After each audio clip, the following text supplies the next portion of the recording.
Let me refresh. I got 2 meetings going on right now, so I'm playing catch up on both. I understand.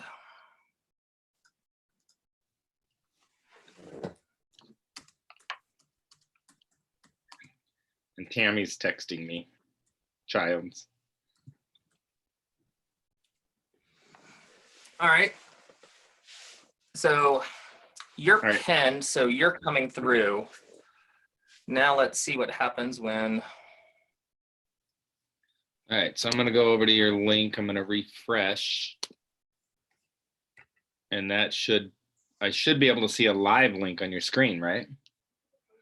Yeah, so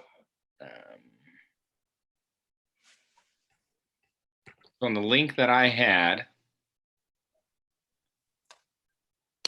I might need to resend it real quick. Yeah, it doesn't like that nearly as much as.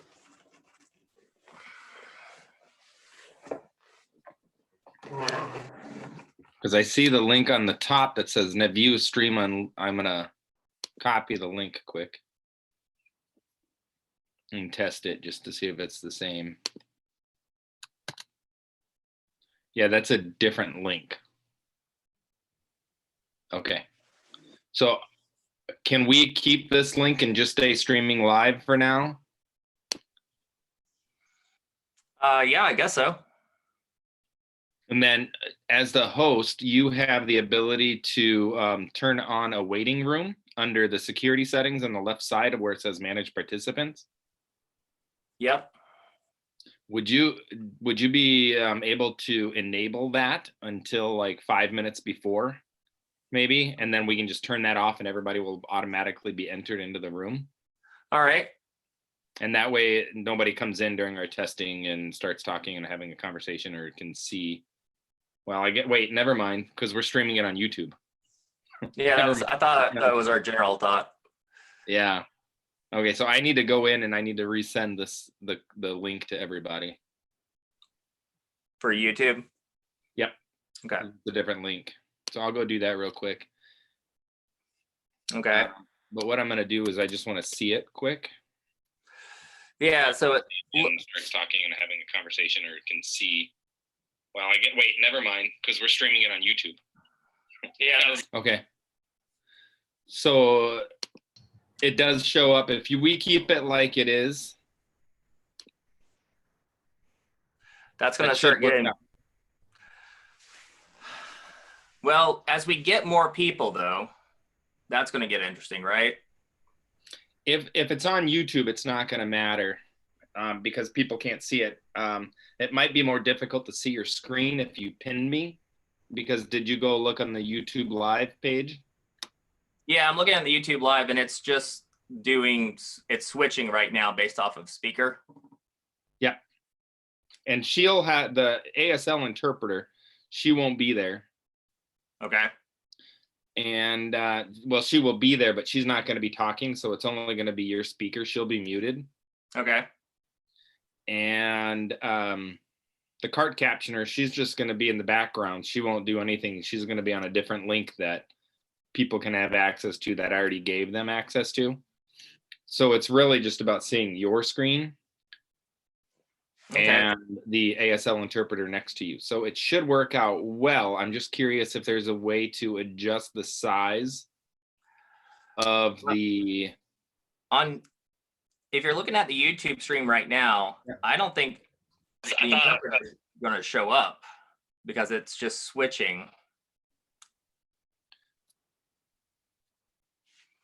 Do you see that?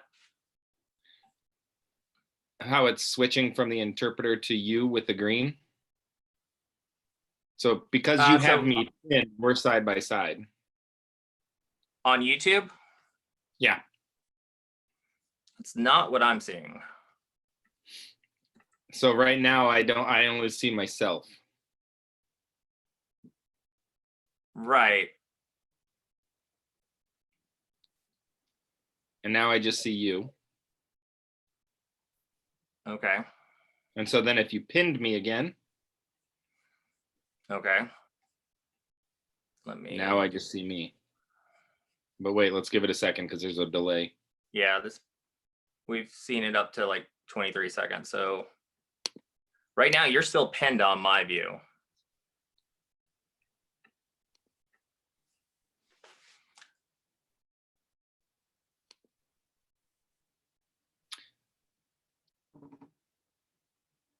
So Okay.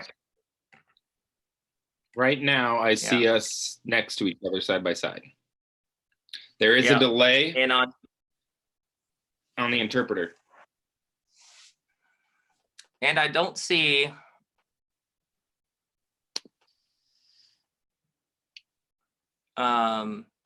like right now there's a third person in our meeting, Michaela.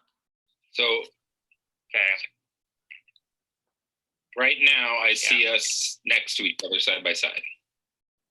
There is a delay and on the interpreter. And I don't see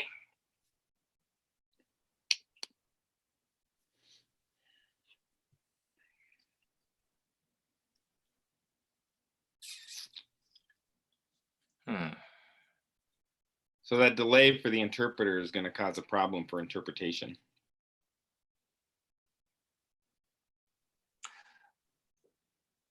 Well, the interpreter will be interpreting at the same time as you'll be talking. As I'll be talking, and then it'll go out to YouTube at the same time. I'm thinking this might be simpler.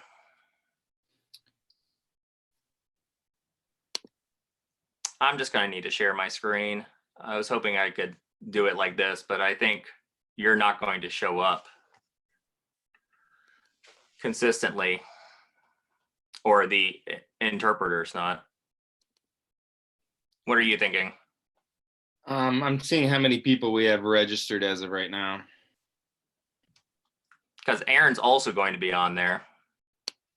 And she doesn't have to show her screen until show her picture until she's talking. True.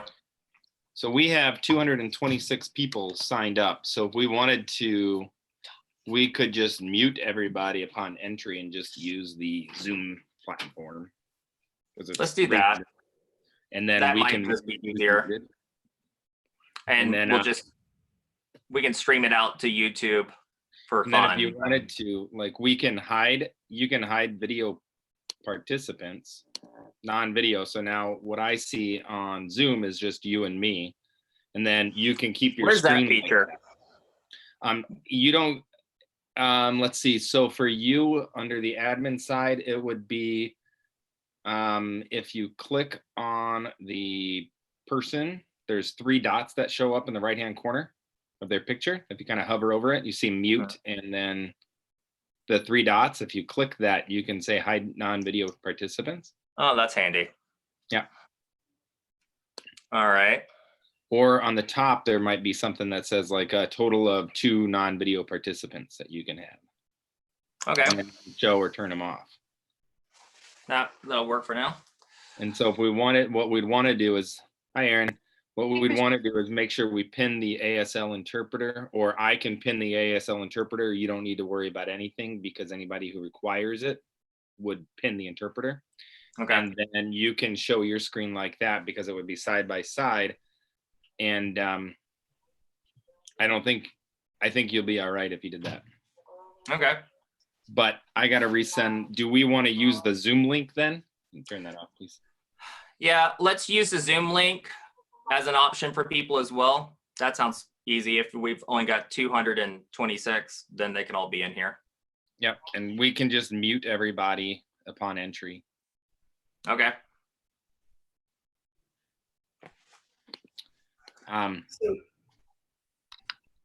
Yeah. And we're still going to stream it out, but I'm going to make you a co-host. Okay. And what was your name again? Sorry. Christian. You're region 10 director. Yeah, I got to go. I'll go change my name. No, that's fine. All right, Erin. Yes. In terms of like video, do you still like it like this? Yes. Okay. Because the other option, if people do complain, I'll share it out the other way and click share screen and do it AirPlay that way. So let's just practice that real quick. Okay. This is plan B.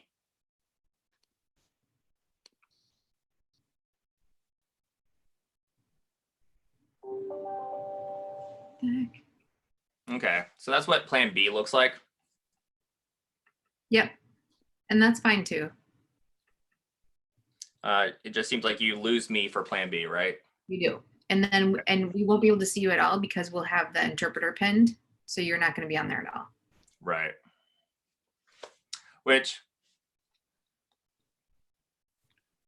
well, I mean, I can still see one of my images. So if they click gallery view, they could possibly do it that way. Right. Kind of depends on their Zoom setup. So actually this works really well too if you wanted to, because I see the big screen, I see the screen on the left, I see you with the TV, and then I see, well, non-video participants will be hidden. So it would only be 2 people on the side. So that should work out fine too if you wanted to do it that way. Yeah, actually, let me try one thing so you don't just see my blank Apple TV, you see.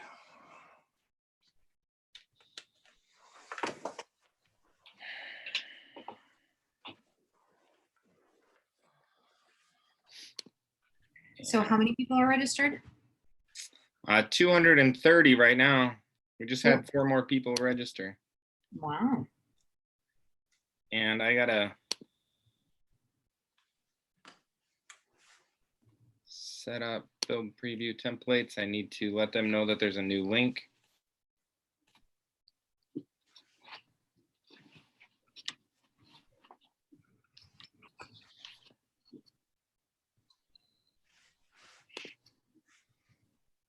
Oh, weird, it got all dim.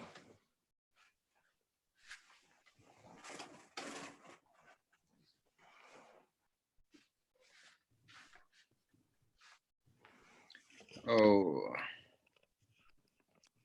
it's not working for me.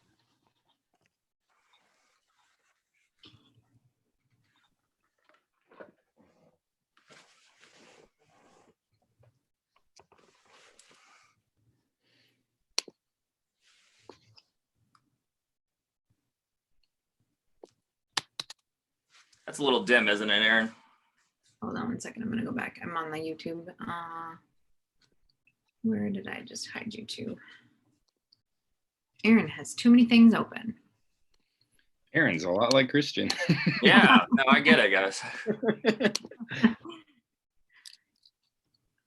can't even, where's Zoom? There we go. Okay, now you're back. A little dim, but it's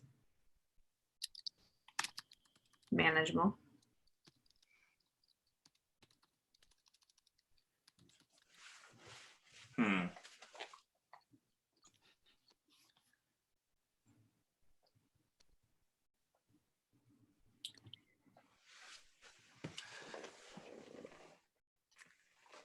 Just need to get that.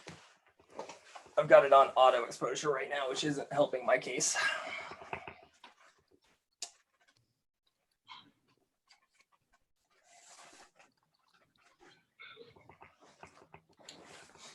A little better? Yeah.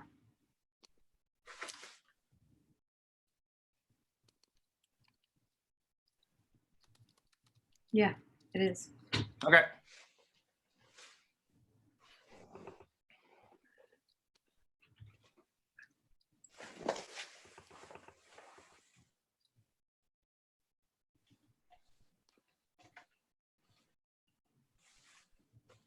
When people don't put their email addresses in correctly. Hard to register them. Hard to send them an email, yeah. All right, I got them up to date as of right now. I just sent him the link to the Zoom meeting to come in.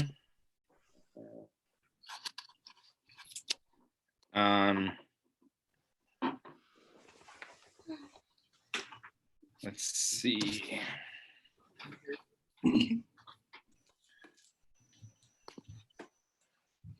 Mute participants upon entry. Continue. Enable waiting room. Okay. Sorry, I'm kind of taking over your meeting, Donna. I apologize.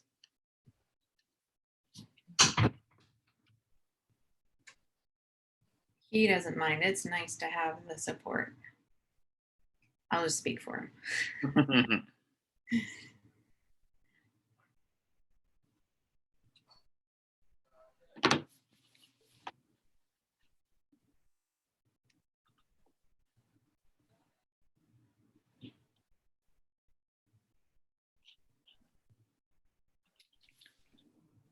Let's see.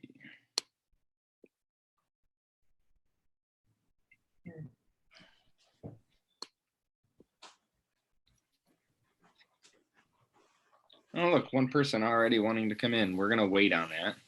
That might have been me. It's Patty. Oh, okay. I was just trying to sign in my other computer so I can look at the YouTube link, but I think I'm just gonna do the YouTube on my other one.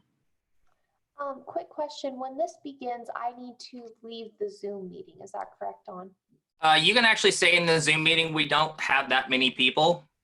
Oh, okay. So you can just attach links in our chat. Okay, sounds good. Do you have your Mac DDM password for Google Classroom? Because it kicked me out. Let's see. I think I can make you, Aaron, can you make Michaela an admin for that? For your YouTube? No, for Google. Hold on, I can do it real quick. Oh, okay. Yeah, you go ahead.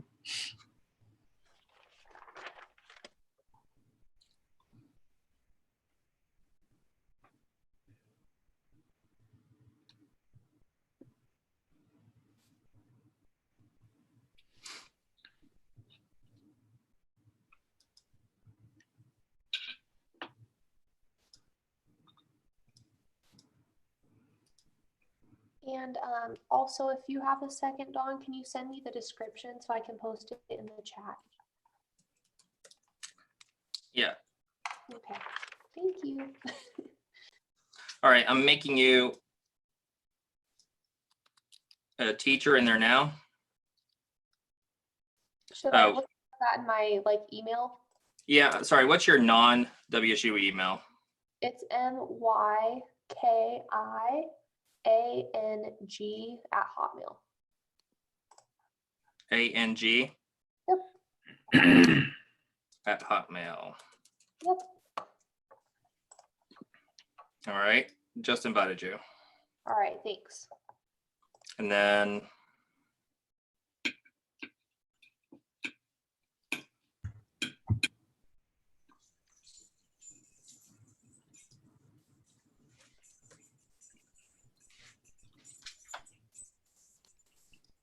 There are 13 people on the YouTube channel right now, 12. Really? Yep. So is that? yeah, so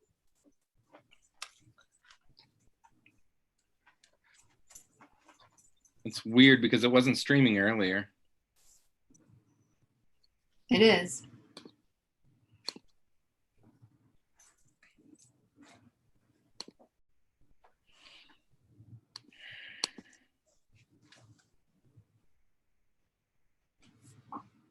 I wonder if it just took time to get there then.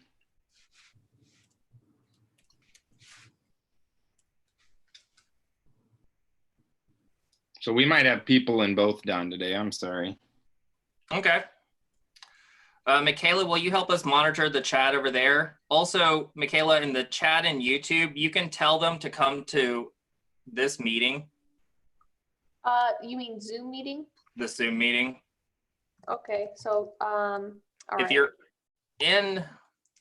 if you're watching us on YouTube right now, it might be easier to watch us and join us as on Zoom. And Christopher just sent out a link to you on in your email for the Zoom meeting.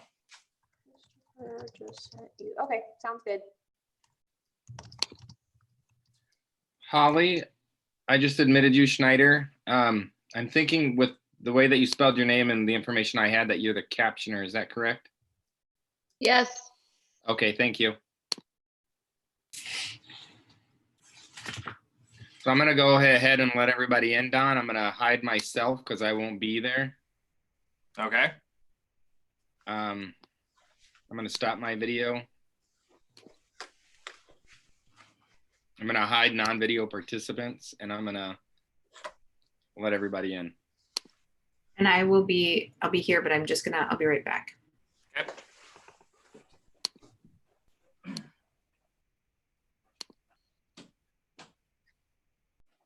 Starbucks, you cannot be in the meeting.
Hi, Jennifer.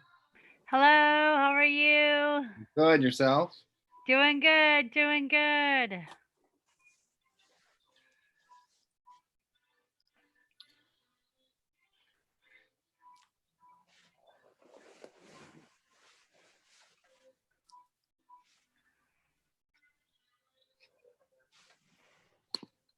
So are you leading this, Christian? I am not. Don McMahon is leading it from Okay. Washington. All right, great. Hello. Hi, how are you? Nice to Good. meet you, How Jennifer. about you? Doing good. Awesome.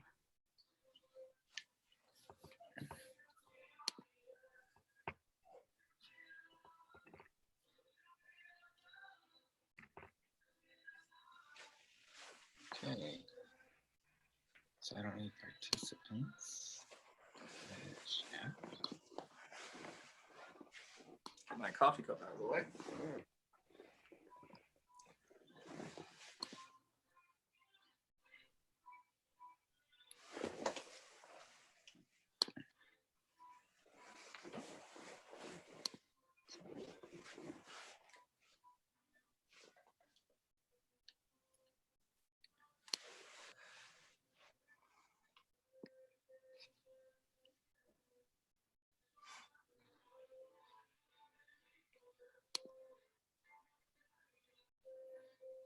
All right.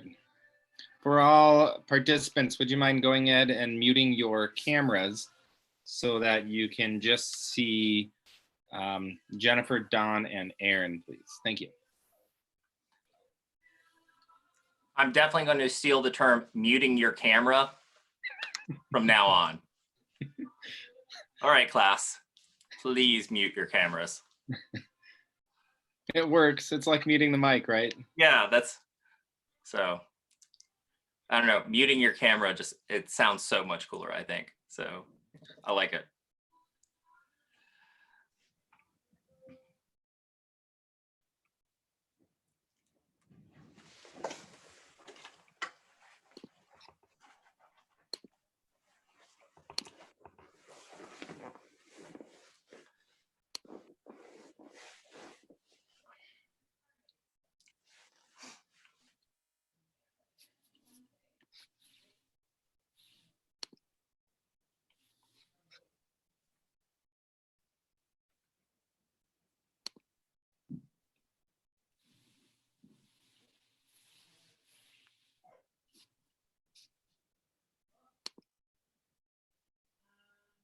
So it is 1 o'clock, so we could probably go ahead and get started. All right. All right, thanks everybody for joining. I will let our wonderful host introduce himself. Yeah, so hello everybody. I'm Don McMahon, and I'm a professor or assistant professor of special education at Washington State University. And my work tends to focus on helping students with disabilities and doing that, finding ways of using technology to address kind of diverse learning needs and to find ways of taking material that wasn't initially accessible to many of my students or where they weren't very successful at first, and to find ways of using technology to help them. That particularly in my day-to-day life tends to focus on augmented reality and virtual reality. Today, we do have a session about that coming up in a few weeks, but today's session, we're going to focus on tools to kind of help us teach with tools that we likely have nearby us. So one of the ways that we can use technology to support our diverse learners in this period of time is, things that you would normally do in your classroom. And so today's tools, rather than being like mind-blowing augmented reality or virtual reality tools that might be really expensive, pretty much everything I'm going to show you today is free, and hopefully tools that you have at your disposal is our hope. So, and I know that many of us are figuring out how to engage in distance teaching right now. It's obviously a huge challenge nationwide as we're figuring out how to engage in distance learning. I experienced it with my students at Washington State University. I experienced it with my students with intellectual and developmental disabilities at Washington State in our WSU ROAR program, as we took a program for students with intellectual disabilities and autism at the university and brought it online, which was a interesting challenge that we had never prepared for or never thought about when we first created the program. And I'm experiencing it right now with my second grader as we are figuring out how to engage in distance learning while we get assignments. I know many of you are doing the same thing as you're teaching and parenting and teach parenting back and forth throughout your day. And so one of the things that I think makes a difference there is, using things that you're comfortable with. So today, most everything I'm going to show you is going to be on an iPad, or most of this will also work on an iPhone. Don, can I interrupt you for just a second? Yeah. Can you share your screen? Viewers on YouTube are only seeing the interpreter. And so if you share your screen, then you'll be on there as well. Thank you. Okay. So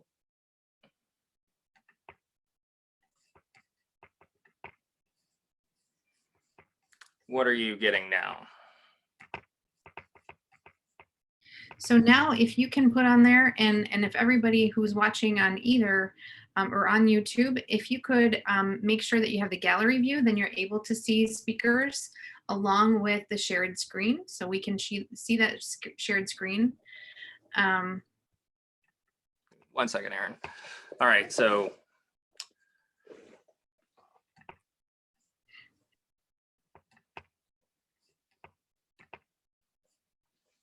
how about that? Is that? Yes, now we see your shared screen. And there's my iPad. Yep, there's your iPad. Great. Thank you. And as you can tell, we're still getting better at distance teaching every day. So Aaron, I know you're experiencing this as well, teaching your own children at your house. So one of the things that I found is those personal connections when my daughter's teacher actually records something herself versus the, hey, go to this app and just here are the instructions, just go for it, makes a big difference. Is that something that you found in your experience? Yeah, absolutely. When I have a little bit more, when I have those teacher meetings where we actually get to go through, here's how to do these things and how to use this, it's much more meaningful than just being sent the instructions. Yes. So one of the easiest things that you can do, and if you think about all of the things that your iPad can potentially provide you, whether you're in the classroom or in your classroom house, as many of us are experiencing it, is you can create, or your iPad is a document camera. So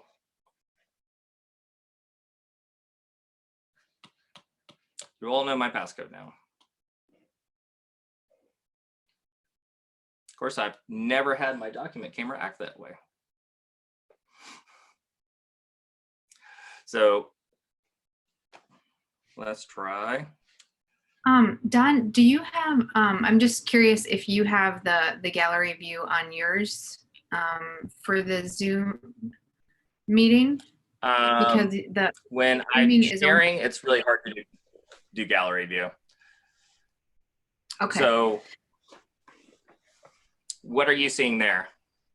So it's just streaming.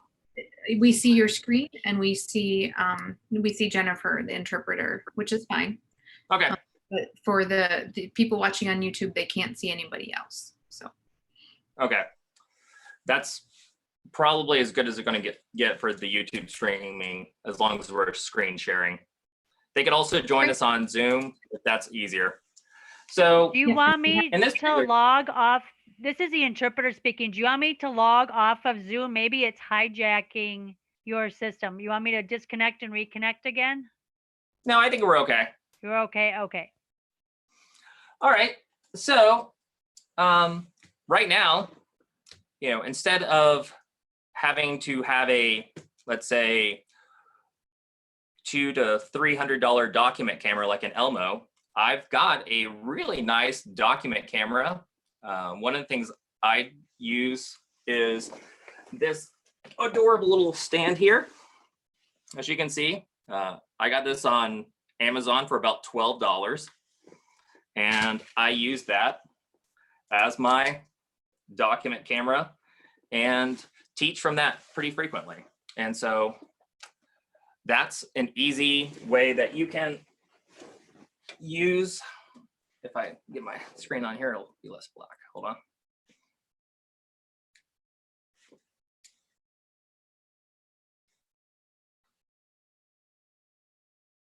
There we go. Sorry about that. But that's how I've been able to create some document camera videos for my students.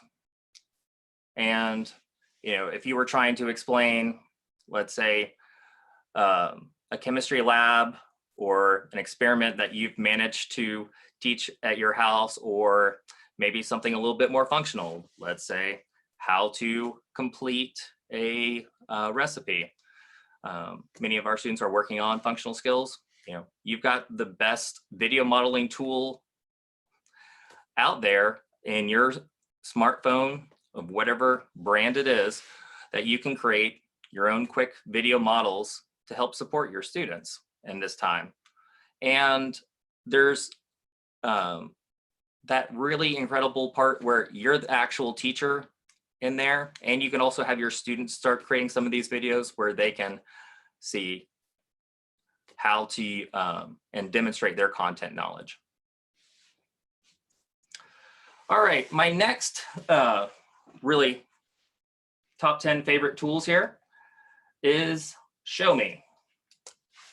And just like when you're teaching,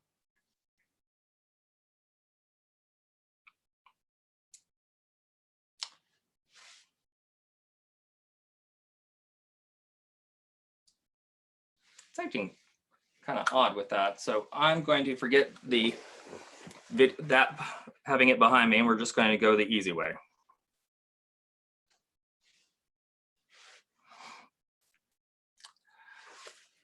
And obviously right now in our homes, we don't have those great $2,000 to $3,000 interactive whiteboards. But if you've got an iPad, or there are also interactive whiteboard apps for your computers, you do have all of those same capabilities pretty much with screencasting and whiteboard apps like Show Me. And so this one is for the iPad, and on Show Me, not only can I create my own really nice videos, but I can have my students watch great videos that other people have created. So these are second grade Show Me's that teachers just like you have created.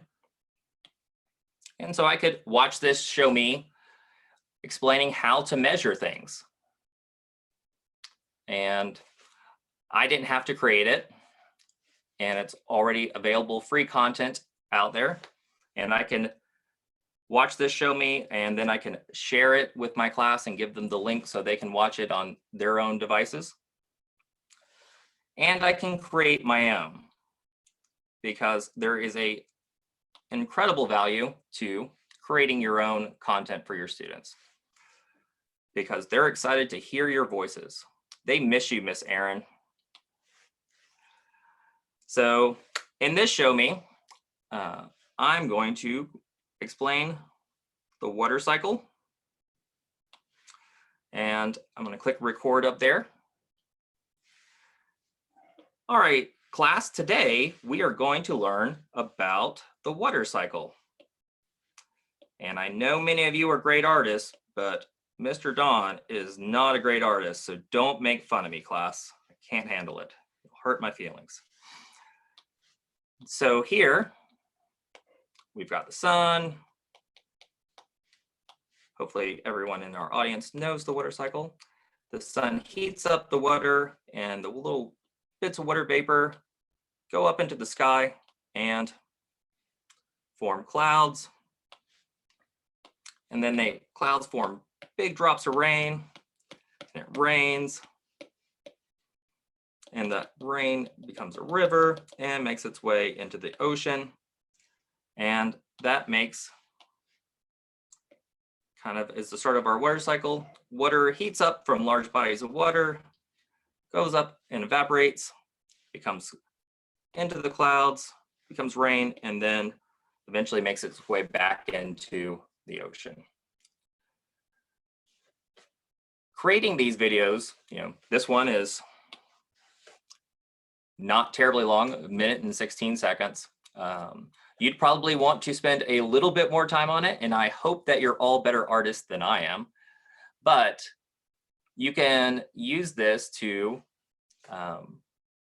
teach and have a little bit of content that you've created for your lessons that you've explained it the way that you want. You can mention some students, their likes and interests in here. Every bit of that goes a long way to engaging your students when you're trying to figure out how to create engaging distance learning experiences. And teaching your students to use a whiteboard tool like this gives them an opportunity to do universal design for learning in terms of multiple means of action and expression. They get to explain what you've taught in a way that is easy for them to get across. And so that's show me.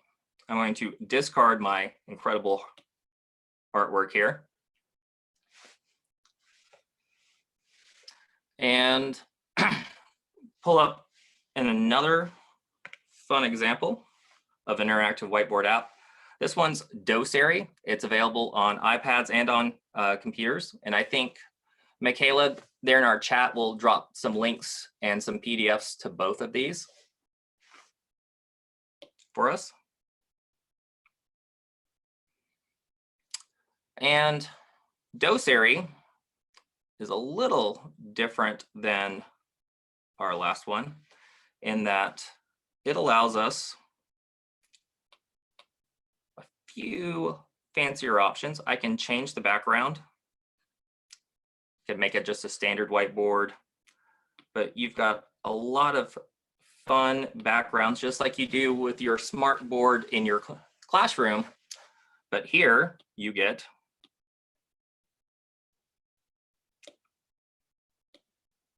as many as you could possibly imagine. And you can also add your own pictures. So let's say I had a background or a picture of, or a PDF of a worksheet for parts of a plant cell. I could have my students use this to label parts of a plant cell, or in this example, it would be, a map of Europe. And one of the things that I come across very frequently when I'm doing outreach and trying to help students is the statement, the student knew everything in class, they were able to answer all the questions, but when it came to the test, they weren't able to be successful.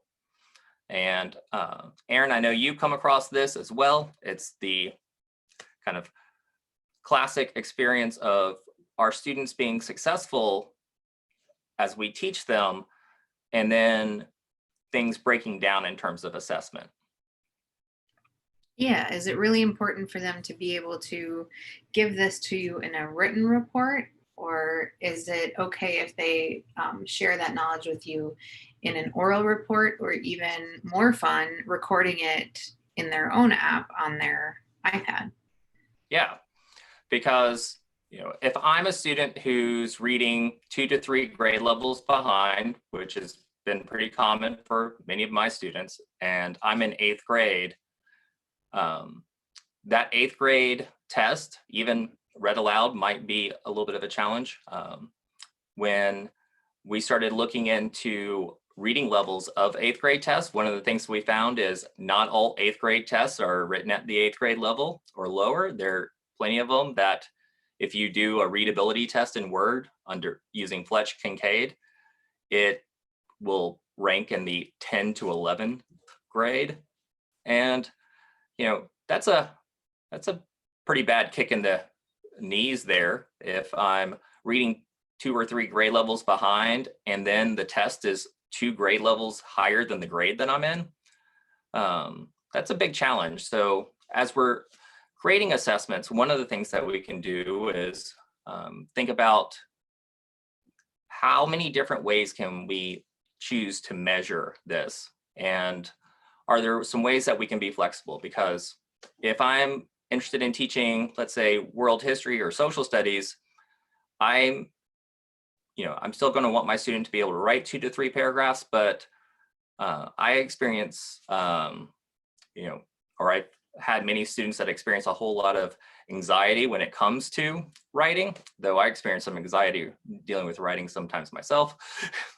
But I have some students that will shut down pretty quickly if asked, please write 3 paragraphs about the start of the Second World War. But I would be very happy if they could use an interactive whiteboard app to explain the start of the Second World War. So let's give that a quick example here. So my student could, for instance, say, at the start of the Second World War, Germany was led by Adolf Hitler, who was a really horrible person, and he kept wanting more room. And the UK and France said, you better not invade anybody. And Germany said, we just need a little bit more room. And they finally, and UK and some of the other major European powers said, fine, you can take Czechoslovakia. And that was called appeasement. And then Russia said, you better not invade me. And Germany said, you better not invade me back. And they decided to split up Poland. And they one invade, and there was more taking of land. And then, nope, sorry.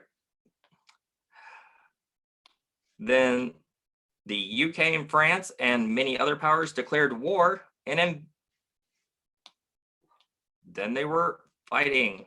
And that went really poorly for the Allied forces, and they all ended up having to evacuate at a place called Dunkirk, which is right about there. And then they all went back that way, those that didn't get captured. And that's the start of the Second World War. Has our student explained a fair amount of content knowledge? I think, we've gotten a lot more out of the student in this situation than we would have with the, please write, 3 paragraphs about the start of the Second World War. And so in this instance, our student could share this with the teacher. We could have, the teacher of this student could ask them, all right, I want you to listen to what you've recorded and now just write out the transcript because you've already explained it. Now let's just write out a transcript. And sure enough, now we've got our student working on those 2 to 3 paragraphs, but they've successfully demonstrated the content knowledge. And we can sometimes use this as a tool to coax them into that writing process, because writing down what you've already said is a whole lot less intimidating for some students than staring at a blank piece of paper. I think we've all experienced that challenge sometimes of, I have to write 2 to 3 paragraphs, I don't want to. So, all right. And another example that we did briefly recently at my house, because my daughter is working on surprisingly hard 2nd grade math. I think one of the things that I've learned in this process is of homeschooling or having school at home. I don't know if this is true of you, Aaron, but there have been some humbling moments of time where, wow, there's some really hard stuff in here. I had one this morning with 4th grade math where I was remembering how much I don't want to be a 4th grade math teacher. Yeah, I had several where I was a little shocked at how hard 2nd grade math is. They're working on graphing and intercepts right now, or where it's the point where the 2 things meet. And so I had to explain to my daughter what an intercept was. And so, I pulled out dose area and I was like, all right, what's the point where these 2 lines meet? And it's at, 2, 3. And so pretty easy. So those are 3 easy tools that you can use to teach just about anything from your home, because as you're finding ways to create content and share with your students, this is an easy way of getting your ideas across. All right, now we're going to take a look at another great tool, and this is Google Earth that you can use to, again, teach just about anything.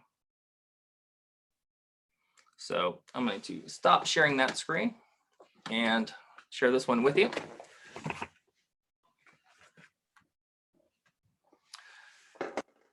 And Michaela is going to share with you some resources for Google Earth in the chat and our interactive whiteboards. So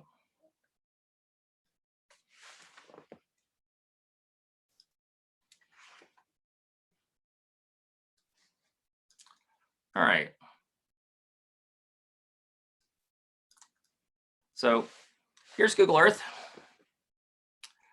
And the ones I'm going to show you right now are all for the Google Earth desktop. So it's actually a piece of software that you can download on your Windows or Mac computers. You can also just go to earth.google.com. But you get a lot more features if you actually download the full version. It's free, so it's a great resource for you. And we're going to share with you this little link here that says googleearthdawn.kmz. So let's just take a quick look at a few things that we can do with Google Earth. So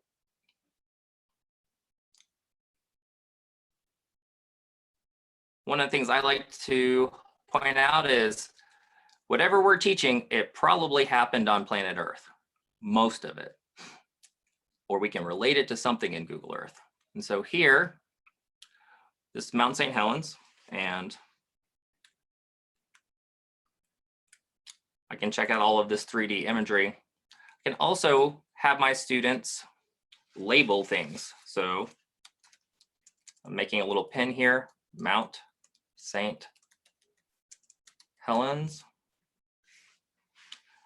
And my students can create these pins and label items, and then I can share these with my students, or my students can share them with me. And so that's a little bit of physical world. Let's check out another one where I have a question for us. I could record this as a tour and teach my students along the way. So question 1 of this tour would be, what force of nature created the Grand Canyon? And Aaron, my students would all say, A river. yeah, a river through erosion. Excellent, good work. I'm excited to put you on the spot for the rest of this. I don't know if I signed up for that. It'll be fine. So I'm gonna uncheck that box there so that goes away. And so here we are in Rome. And I can take my students over to the Colosseum. There's all this great 3D imagery here. And I can take my students even on a walking tour through the Colosseum. So if I need to help my students understand the world while we're all trapped in our houses, I can take my students on virtual tours around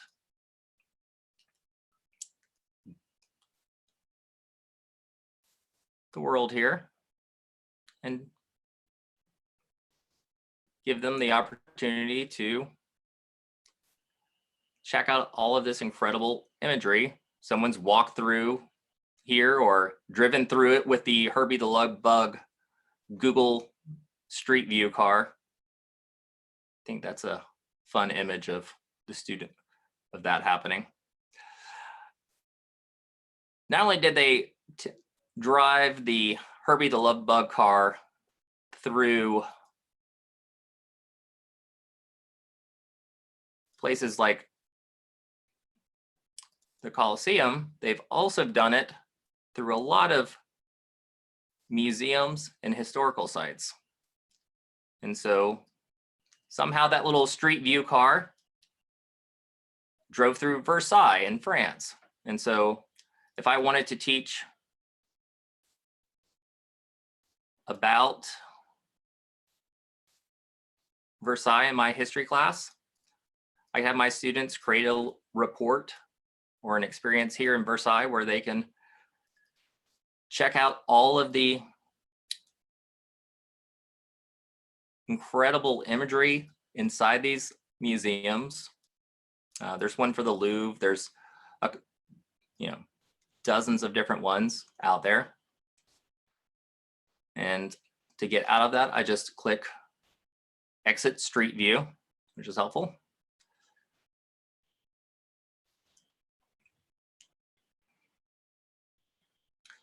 And one more historical site.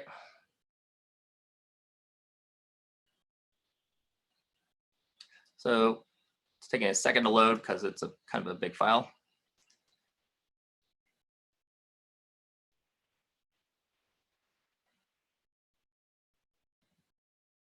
There we go, zoom out.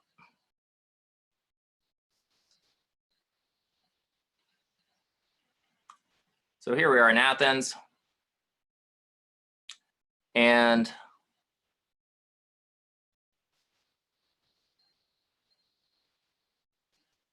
in this example, if I wanted to explain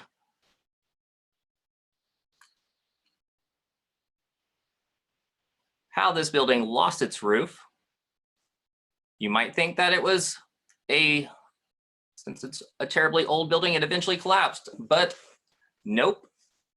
In 1687, Turkish troops were using it to store gunpowder. And while doing rounds at night, all of a sudden, something unfortunate happened. And as you can imagine, they blew up the building. So a fun way for you to help your students connect to historical topics. All right. And next up,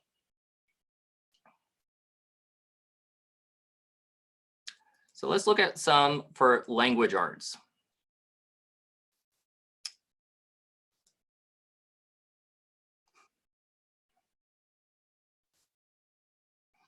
So this is from a site called Google Lit Trips. And Michaela, if you'll drop that into the chat, that'd be great.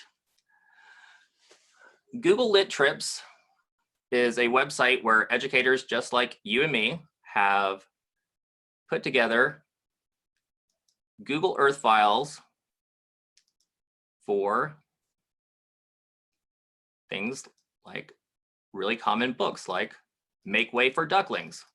So if I was teaching Make Way for Ducklings, which is set all around Boston, I can go here and there's a little file here called Make Way for Ducklings. And I get this file. And remember when I said we were going to share all of these files with you? There's a little file in our there that we'll share called Dawn's Google Earth Files. And one of them in there is Make Way for Ducklings and a few other Google Lit Trips. But you can also just go to the website Google Lit Trips. And then there you're going to find all of these individual files. And if you download them, just like you would download a PDF or a Word document, you can download a Google Earth file. And a PDF ends in .pdf. A Google Earth file ends in .kmz. And so if I click File, Open, I could go find a KMZ file if I had downloaded it on my desktop and open it up. Sure, you can access things in my documents folder. And so I would just go and find that file and load it up. And so, and if I had downloaded just now this one, I could follow Mr. and Mrs. Mallard's route all around the city of Boston. And it's a fun way that you can help your students as you're reading the book connect across different content areas, because many of the students that I've worked with have not come from strong geography backgrounds. And even just reading books about another state, they're frequently not really aware of where that is. Many of my students have struggled to find where they are on a map. And so helping our students understand that what they're learning is connected to, what they're learning in English language arts is also something that is happening or has connections to their social studies class. So in this example, our book here is The Watsons Go to Birmingham. If you're not familiar with it, it's a really great book. It's about an African-American family traveling from Flint, Michigan to Birmingham, kind of during the height of the civil rights era in the early 60s. I think it's set in 1963. And our students, as they read each chapter, there are different story stops along the way. So chapter 10 and the pages, thinking about the story. Christopher Paul Curtis uses imagery and visualization effectively in the story. Chapter 10, he uses imagery to help readers feel as though they are on the trip with the Watsons. And give 3 examples of some imagery. And so as our students are crossing into Ohio here, one, they get to not only read about that experience in the book, but they can draw on you explaining it briefly in Google Earth. When I've used this with students, what I tend to do is not do a long lesson on Google Earth, but to have it ready and to pull up, all right, we read about, the trip today in chapter 10. Here's where we are in chapter 10. And just pull that up, place it, ask some kind of leading questions. Where do you think we're going to go next? We're on our way. Our next state will be Kentucky. We almost hit Indiana, but don't quite. And my students can see the entire journey where we're going. And physical journeys are such a classic part of so many books. I'm sure that many of you can guess almost immediately, just looking at this journey, what book it is. Can you guess it, Aaron? Well, I can see what you have highlighted with the Grapes of Wrath. Yeah, okay, there you go. So the person who did Grapes of Wrath did a really nice job. But these are all, free teacher created materials that are out there for us on Google Lit Trips. And they're broken up into elementary, secondary, and high school levels.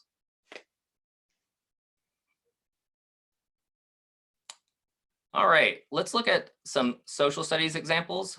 I think one of the exciting things about being a special education teacher or a special education paraprofessional is that we tend to teach a lot of different things. And I don't know, I'm sure that many of you have experienced the same thing that Aaron and I experienced today in our own homes in different places, that we're not always experts in everything that we're attempting to teach. And so we just have to find a way to figure it out sometimes. So let's look at some examples from social studies.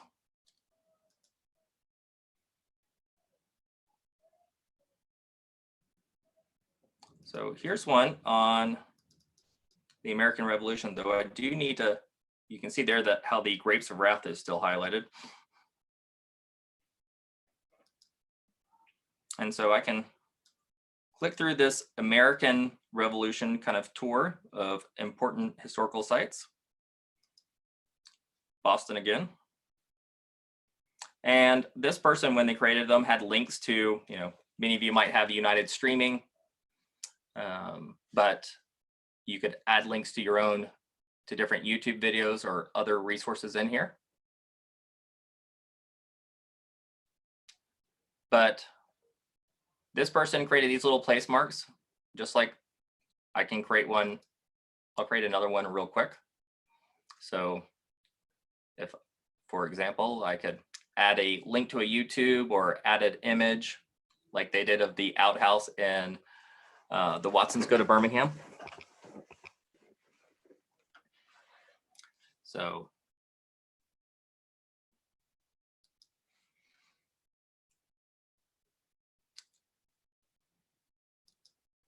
here's one of the Lewis and Clark expedition.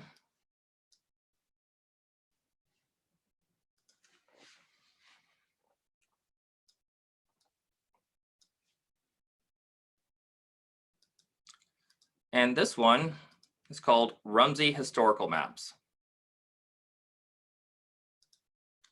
And this one we're sharing with you as well. It's in the collection, but one of my favorite things about it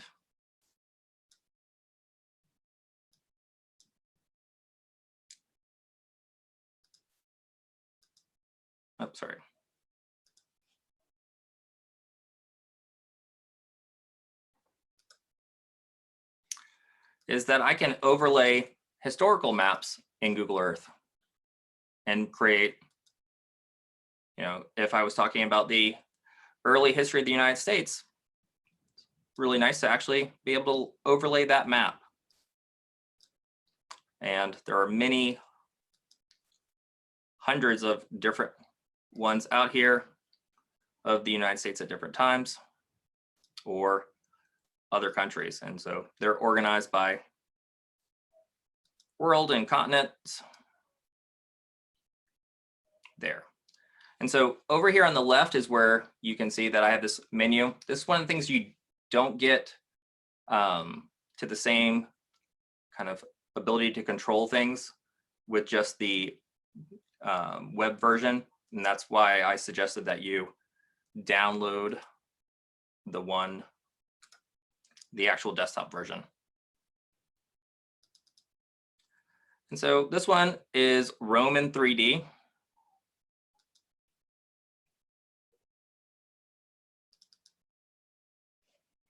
And so we're going to zoom in on ancient Rome.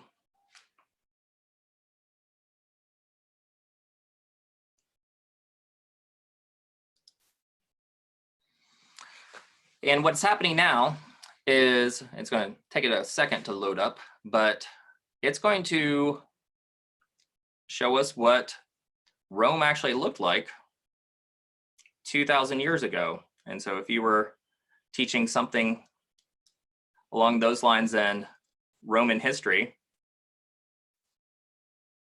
for our, let's say, our secondary students in maybe world history, or just wanting to share it, this is going to show what Rome's buildings looked like 2,000 years ago. The Colosseum, when it gets rendered here, will look like the Colosseum. If you've seen Gladiator and the Colosseum had those cool sunshades on it, it's going to have those. Pretty incredible. And so this was an archaeology project that somebody did, I think at the University of Virginia, if I remember right. And it was incredibly well done and won some awards. So Come on, Coliseum, I'm waiting for you to load. It does take a little bit of time for this one though. There we go. And so we can see the Coliseum in much better shape than it is currently. And you can see how it all fit together. You know, when we're talking about scientific and engineering events like aqueducts, it's really nice to actually be able to see one. And so there's the Coliseum, the way that it used to look.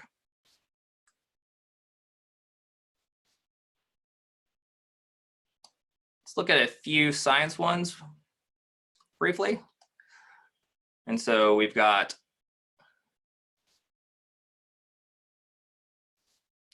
this one here is called Global Paleogeographic. And if you're trying to explain something like plate tectonics about how the continents moved, this actually shows that. And so if you're talking about how the Himalayas formed, going over here and watching, you know, the Indian subcontinent run into Asia, that's how we got the Himalayas. I feel like I'm doing that thing on Sports Center where someone gets into an accident and they just keep repeating.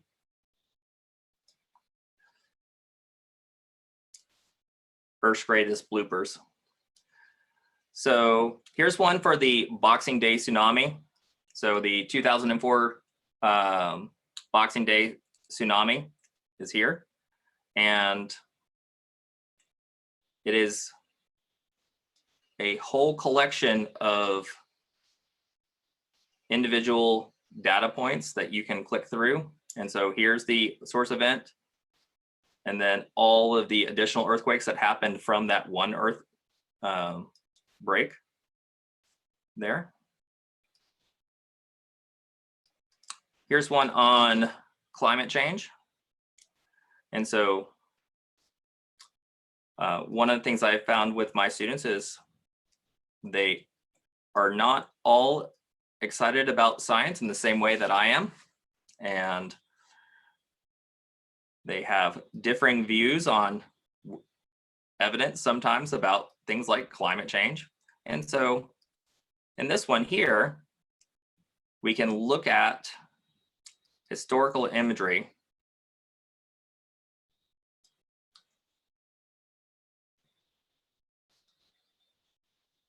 Let me go back to that real quick. Still feel like the map finder is on.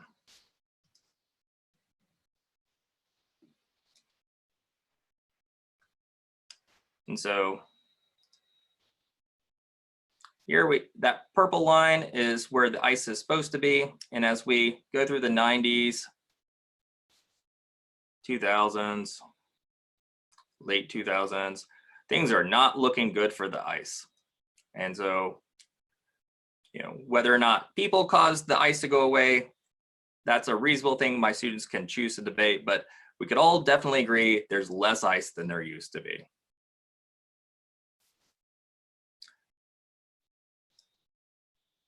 So this one, in our kind of science section here, is a tour. And so you can record your own tours and have your students do that.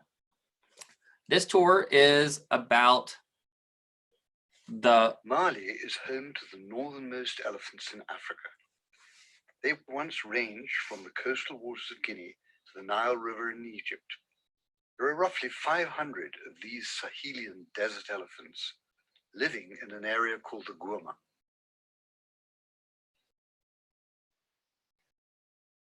This photo by David Coulson shows what was once a rich savanna landscape, abounding with all the plain.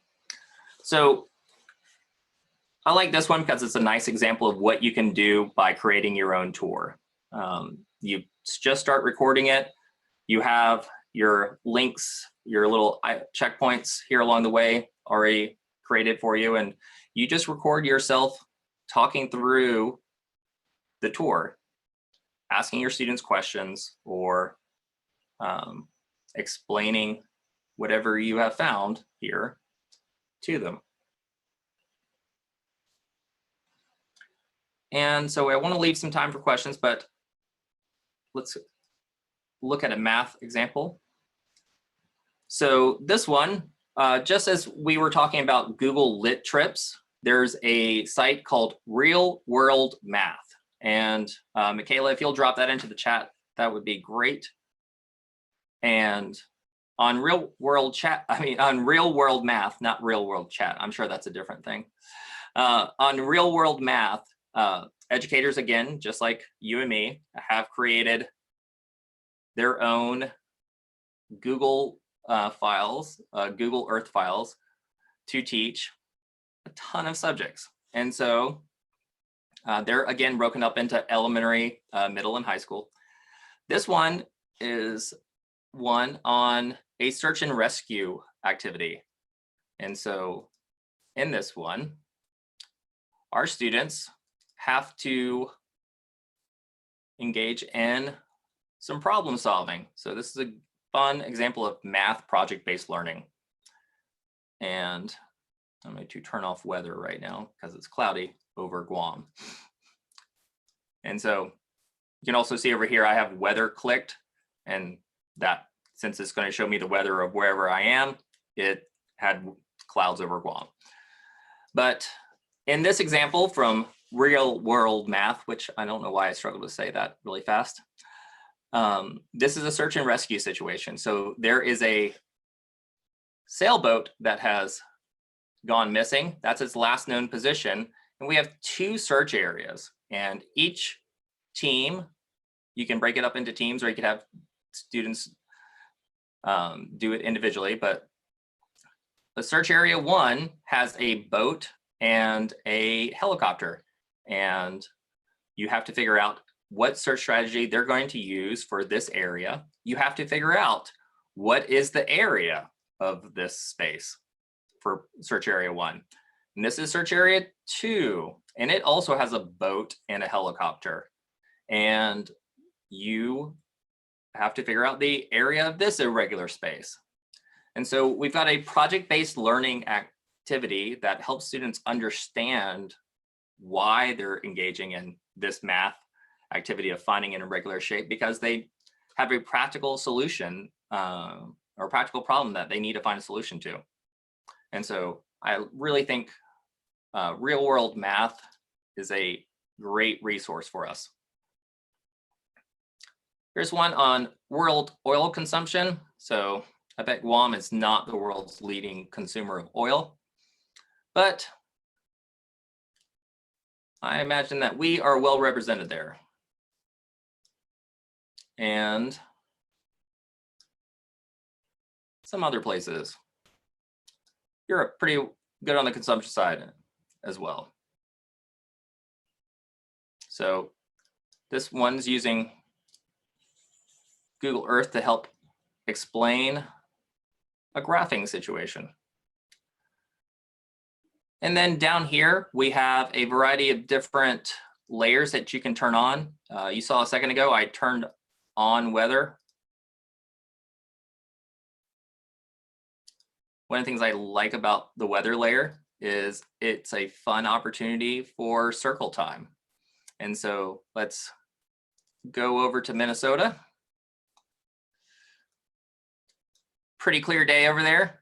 Does that seem right, Aaron? No? Maybe it is now, but it was raining all morning, at least on my side of town. Okay. So, well, I sure hope these are accurate weather.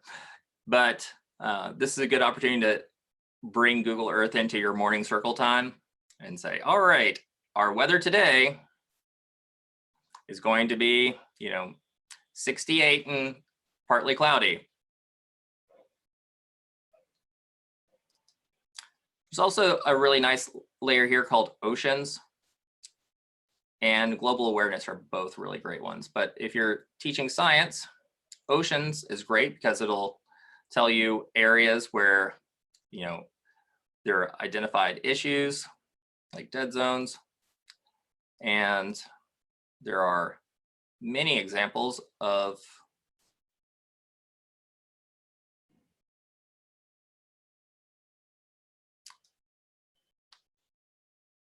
animals that have trackers on them. And so you can track or see the recorded tracks of different animals. So this is a Californian sea lion who has a really, kind of standard path that this fellow seems to like. And there's a great white shark around here somewhere usually that's been tagged. He likes to go over into the swim area. The challenge being they're always on the move. So here's a fin whale. And so we can download its path, and you can see here, this fin whale has a huge area that it covers. And so if you were talking about migration, you could explain those sweeps there and its path. And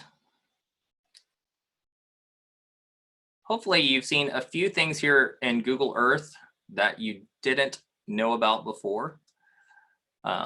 If by chance what you are teaching isn't covered on planet Earth, there's also Sky, Mars, and the Moon with all of their imagery. The Sky one is pretty incredible though. So you can look at imagery and explore the night sky there. And it gives you a nice collection of resources there.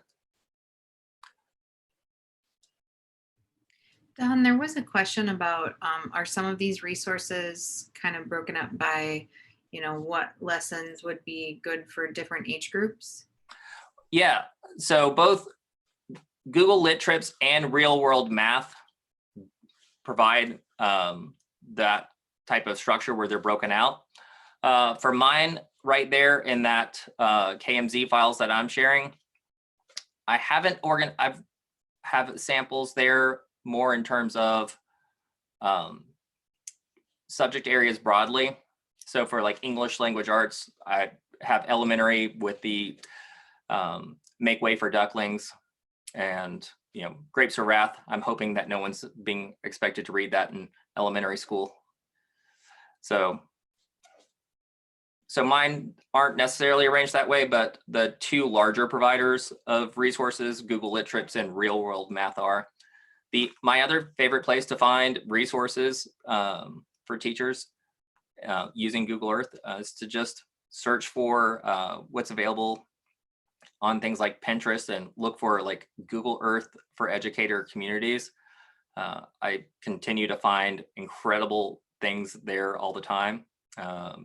So just going to Pinterest and searching Google Earth resources or searching Google Earth for educators, you're going to find some pretty active communities there who will help you take kind of tailor specifically for what you're teaching. That's part of the challenge of presenting resources in special education. We're so diverse in what we teach that it's nice to kind of address tools that teach a broad swath of things. Other questions? Yeah, if there's other questions, if you want to type them in the chat, that would probably be the most helpful way for us to look at them. Or if you do want to unmute and ask questions, we can do that for a minute or two here.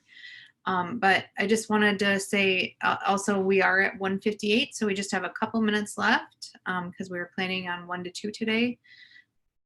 So any last minute questions?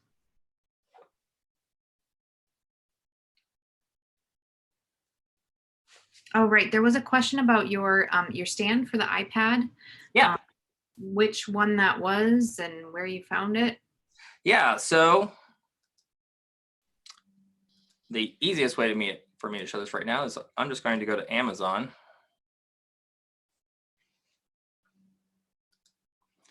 And if you search for iPad gooseneck stand, you're going to come across a ton of them. Personally, I like ones kind of like in this range here, where I can clip them onto a student's desk pretty quickly. Some of them even like this one that I have a little clamper. I don't know, clamp. I feel so sorry for whoever's having to sign for me. I'm sorry, Jennifer. But that clamp is really nice, or the ability to move your document camera around, because one of the things that you saw that I was doing today was I was presenting wirelessly with my iPad. And if you've ever taught with an interactive whiteboard where you have a pen, the one thing that you know and all of your students know, you're kind of leashed to that board. You can't do anything with it unless you're actually at the whiteboard. And the two tools that I showed you today and being able to use a stand with it, you are now free to, walk, as long as you're presenting wirelessly with, you can mirror it to an Apple TV like I was earlier in your house, or if your classroom has one, or you can use, Zoom has a plugin now where you can mirror to your, using AirPlay and mirror your device that way. And so that's what I'm doing. And so I'm able to present wirelessly and use Zoom to let me walk around and present wirelessly. And that has one incredible advantage for us when we get to go back to our classrooms. Your students act better the closer you are to them, right? Like, it's an amazing thing. If my students know that I'm stuck at the very front of the room, my students in the back act different. But if I'm able to walk around, whether I'm teaching at the university level or in the K-12 level or working with an audience, one of the things I found is the more I walk around, people suddenly like close browsers and things, and their behavior changes, whether they're, 8 years old or 80, it's pretty consistent. And that's one of the things that if we are able to use our technology kind of broadly and do something as simple as like teach and present wirelessly, that opens up a ton of opportunities for us to make sure that the technology is not taking over the teaching, but is enhancing what we're already doing, I think. And so like being able to take something easy like this little stand and take it to a student's desk and go, David, you did an excellent job on this. Would you mind if I shared it on our big screen here? And so it's a great way to highlight student work as you're walking around your classroom as well. Thank you so much, Don. We're at 2:02, so our time is up for today. I just want to thank you. There were several thanks of all this great information. It's very helpful, very valuable for our educators with distance learning. So just want to thank you for everything you're doing today. And I think next time we're talking about accessibility, same time, same BAT station. So we're going to look at accessibility on Chromebooks, accessibility on iPads, and other tools to kind of support access to materials. Mm-hmm. Sounds good. Thanks, everybody. Thank you.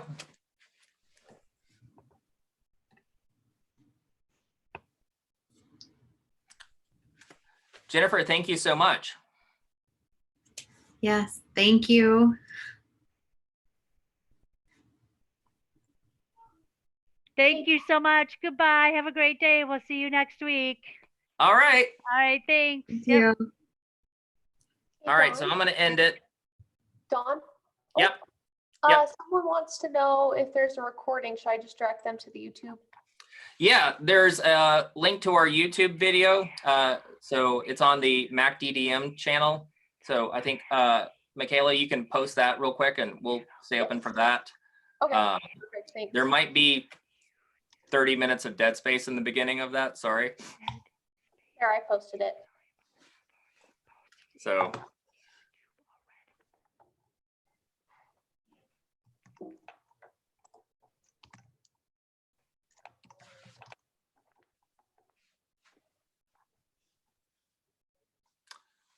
All right.